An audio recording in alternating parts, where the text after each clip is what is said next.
channel. So if you're a regular viewer of this channel, this video is probably of no value to you.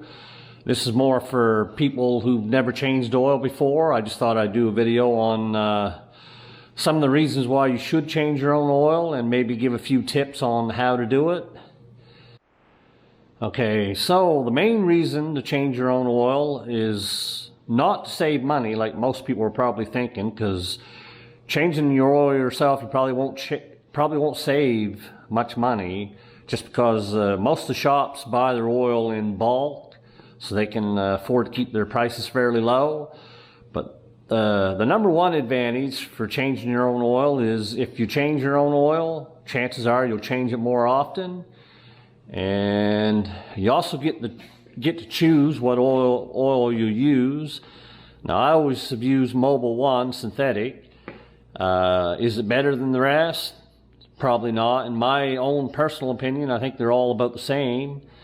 And my opinion on synthetic oil versus conventional motor oil, I'm not convinced that synthetic oil is better if you're changing the oil often enough. I honestly think you get away with just using conventional oil and save some money, but I'm not going to say for sure because I don't know, and that's why I still use synthetic.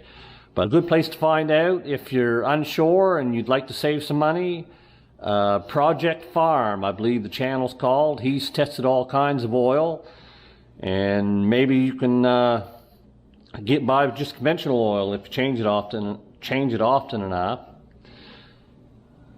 So next question, how often should you change your oil? Well, for me, I change my oil every 5,000 kilometers. And the reason I do that is when I bought this truck, the original plan was to trade it for another new one after about 4 or 5 years. And Chevy did come out with a new Colorado, and I really like it. But to get a new Chevy Colorado with all the same options as this truck would cost me somewhere between $10,000 and $15,000 more than what this truck's stickered for. Not to mention the high interest rates. So I'm glad I took care of this truck. Since I bought it new, I've changed the oil every 5,000 kilometers, and I've changed the front and rear diff fluid several times in the transfer case oil, and I've undercoated it every year since I've had it. So I'm gonna be keeping this truck for a while longer, I guess, now, because like I say, they just, in my opinion, they want too much for the new ones and the high interest rate. So that's another good reason to look after your vehicle when you get it. Just for the simple fact, you never know, you might have to run it for a lot longer than what you expected. Okay, now some people might be watching this and thinking, well, changing the oil 5,000 kilometers is a little excessive. Well, here's my reasoning behind it. Now, if you go by the meter that's in the vehicle that tells you when you need to change your oil, chances are you'll probably run 10,000 kilometers. I know this truck here would be, if I went by that meter, it'd probably be every 10,000 kilometers before I did an oil change. And to me, that's too long, and I tell you why. Now, they'll tell you that the new oils are better than what they used to be, and the new engines run a lot cleaner than they used to. And both those things are true. The oil is better, and the engines do run much cleaner. But here's the difference between the old engines and the new engines. Is the new engines rely on oil for a lot more things than the old engines did. Like, for example, this engine right here. This has variable valve timing, which relies on oil pressure. It has displacement on demand, meaning it's a V6, but sometimes it'll run on 4 cylinders, and that also requires oil pressure in order to activate it. And a lot of these new vehicles have auto start, where when you come to a stop, they shut off and turn back on. Now, I'm not sure that has anything to do with oil pressure, but still, your engine's being turned off and turned on more often, so it's more important to have good oil in it.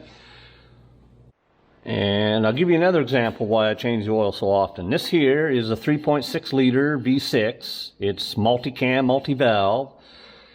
And they have a history of timing chain problems. They got real long timing chains. I think there's 3, maybe 4 timing chains in there, and they're quite long. And they have a history of prematurely stretching, which ends up a big bill for a new set of timing chains, and there's several other things there that you have to replace. And if you don't replace them in time, you can destroy the whole engine. Now, I've watched videos and several mechanics claim that the best way to avoid having timing chain problems on these engines, although GM claims they fixed this problem, because this here's a 2018, and a lot of these timing chains problems were on older vehicles, but just because GM said they fixed it doesn't mean I believe it. So that's one reason why I change the oil as often as I do, because a lot of mechanics will tell you the timing chain problem comes down to not changing the oil often enough and running the engine with not enough oil in it. That's why I recommend, even on a new vehicle, you should check the oil at least once or twice a month, because they will sometimes go down.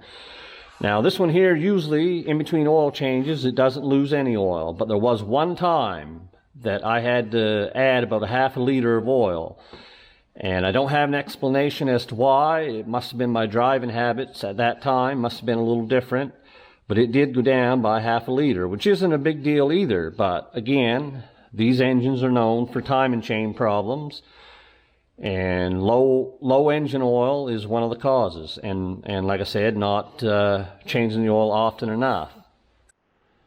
So another reason to change your own oil, and this is a big one for me, is you can do it on your own time. Whereas if you make an appointment to get your oil changed, oftentimes your appointment will be at an inconvenient time for you, and then you'll show up and end up having to wait 15 to 30 minutes before they actually get your vehicle in.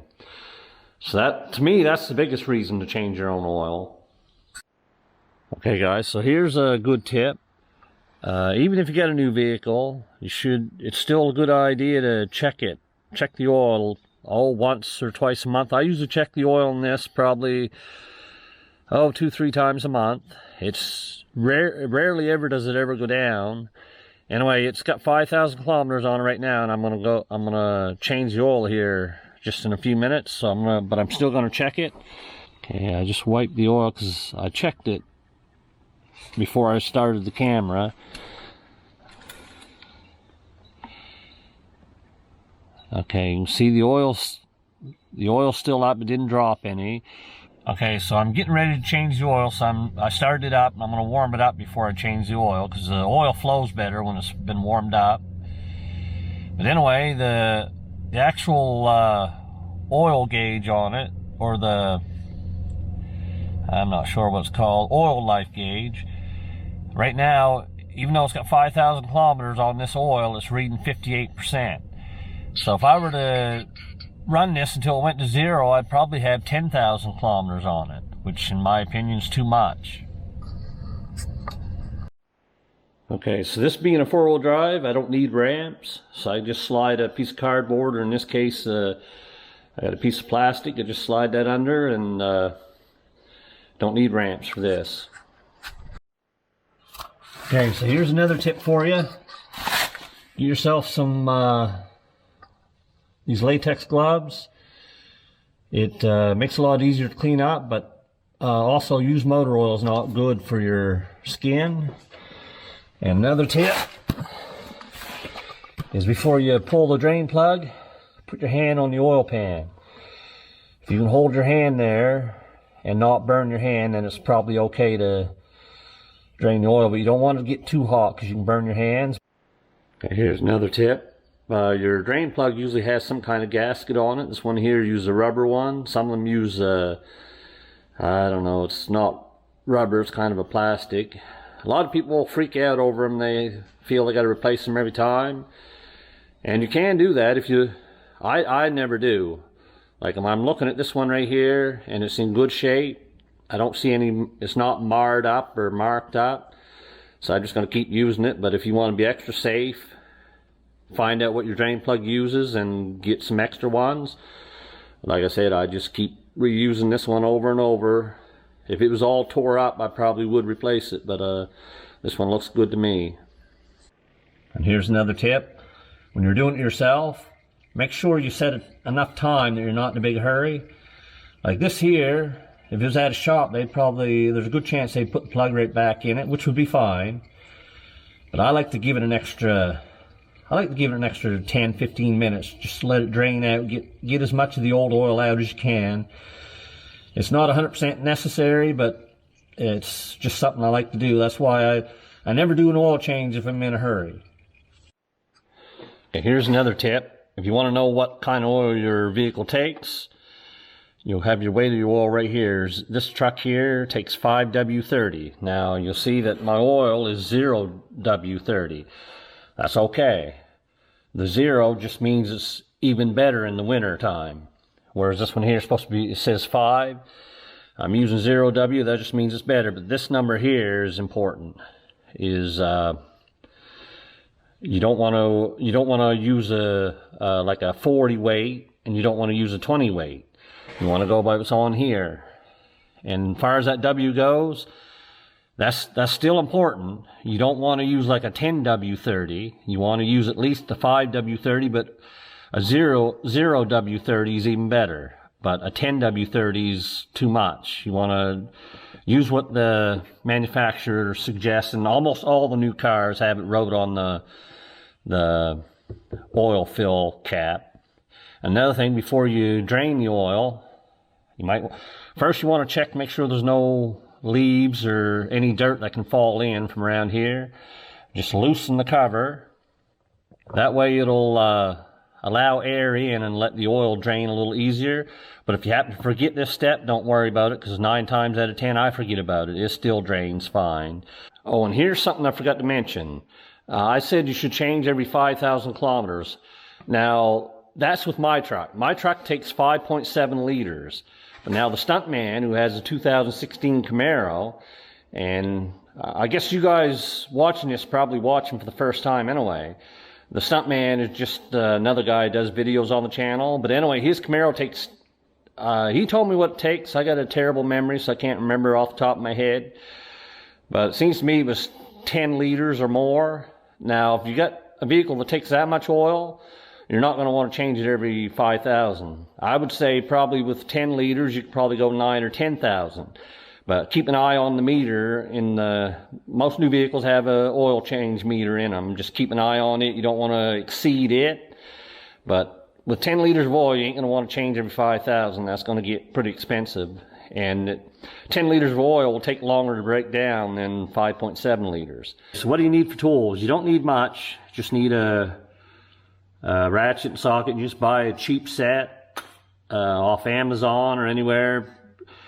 Chances are it's going to be metric. You also need a wrench for the oil filter. Now, if you're lucky, your vehicle's got one of these spin-on oil filters. But a lot of new vehicles use the cartridges.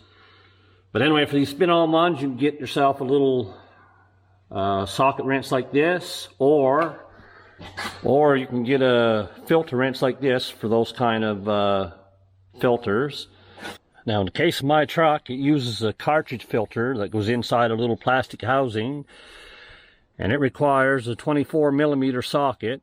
Now, to get to the filter in this truck, you got to go down in here, you spin that off, and then you pull it out, and there's a cartridge filter in it. And you put new filter in it, and then put it back down in and tighten it up.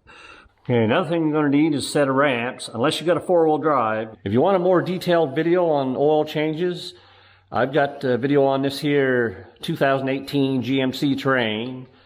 I've got one on this 2002 Camaro. And I've got one on both these trucks, the 2018 Chevy Colorado and a 2012 Chevy Silverado.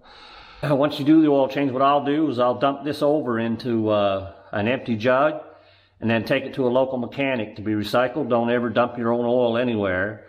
Okay, so if you're doing this for the first time, just make a checklist.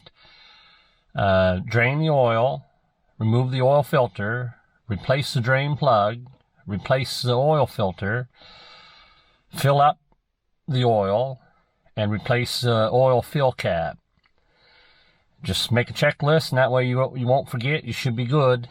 And then when you go to restart it, now for me, I like to, this doesn't have an oil pressure gauge, so I bring it up. I went past it. Okay, that's the oil gauge for this truck. I'll start it up, and the oil pressure might take a few seconds to build up because you just changed the oil, but it shouldn't take very long. There it goes. And what I'll do, I'll just run it for a few minutes, and I'm going to take it out of the garage, and I'll park it on level ground, and then I'll let it set for 10-15 minutes, and then I'll check the oil. The reason I do that, because when the engine's running, a lot of the oil's up top the engine. So if you want to get an accurate reading, you want to give it time for the oil to drain back down into the oil pan.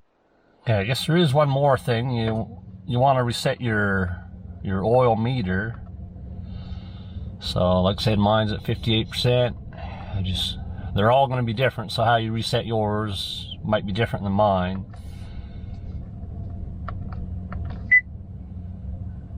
There, the meter's reset. I'll just check the oil pressure one more time. That's about where it normally is when it's idling, when it's fairly cold. Okay, now the truck's set here for probably 10-15 minutes, so I'm going to check the oil. Chances are when you first pull it out, it's going to be all over the place, so just have a rag to wipe it on. Just drop it back in. And pull it back out, and we're full. Now if you're just a little under, you could add some or just leave it and check it in a week's time, but you don't want to be over by much. If you're over a little bit, that's okay, but if you're over a lot, but that shouldn't happen because you want to find out what it takes for oil first before you even do the oil change. Example, this truck takes 5.7 liters. So I put 5.6 into it. I go a little bit less because you never get all the oil out of it. But usually around 5.5, 5.6 gets me right to the full mark. And like I say, if I'm a little bit under, I can always add. But you don't want to get over, at least not by much. If you go over a little tiny bit, that's fine. But you don't want to be over too much. Okay guys, so I don't expect too many views on this video, and that's okay. We're a small channel. We don't usually get that many views anyway. But what we do like is if we help somebody out. So this video is meant for people who've never changed oil before and kind of want to start. Hopefully these tips and stuff will help you out. And my advice is go on YouTube, type in how to change oil and type in your year and make a vehicle. With any luck, if the video is a good one, it'll tell you what you need for tools and how much oil you need. And like I said, like I mentioned earlier in the video, make a checklist so that, because changing oil for the first time might not be a big deal to someone like me and most of the people that watch our channel. But we like to help people out who've never done something before, and it can be a little nerve-wracking doing something for the first time. Make a checklist on drain your oil first, take off your oil filter, put in the new oil filter, put your drain plug back in, and fill the engine up with oil. And then you can just start it up, and hopefully everything will go all right. And if it's down a little bit of oil, you can put some more in it. So anyway guys, thanks for watching, and we'll catch you in the next one.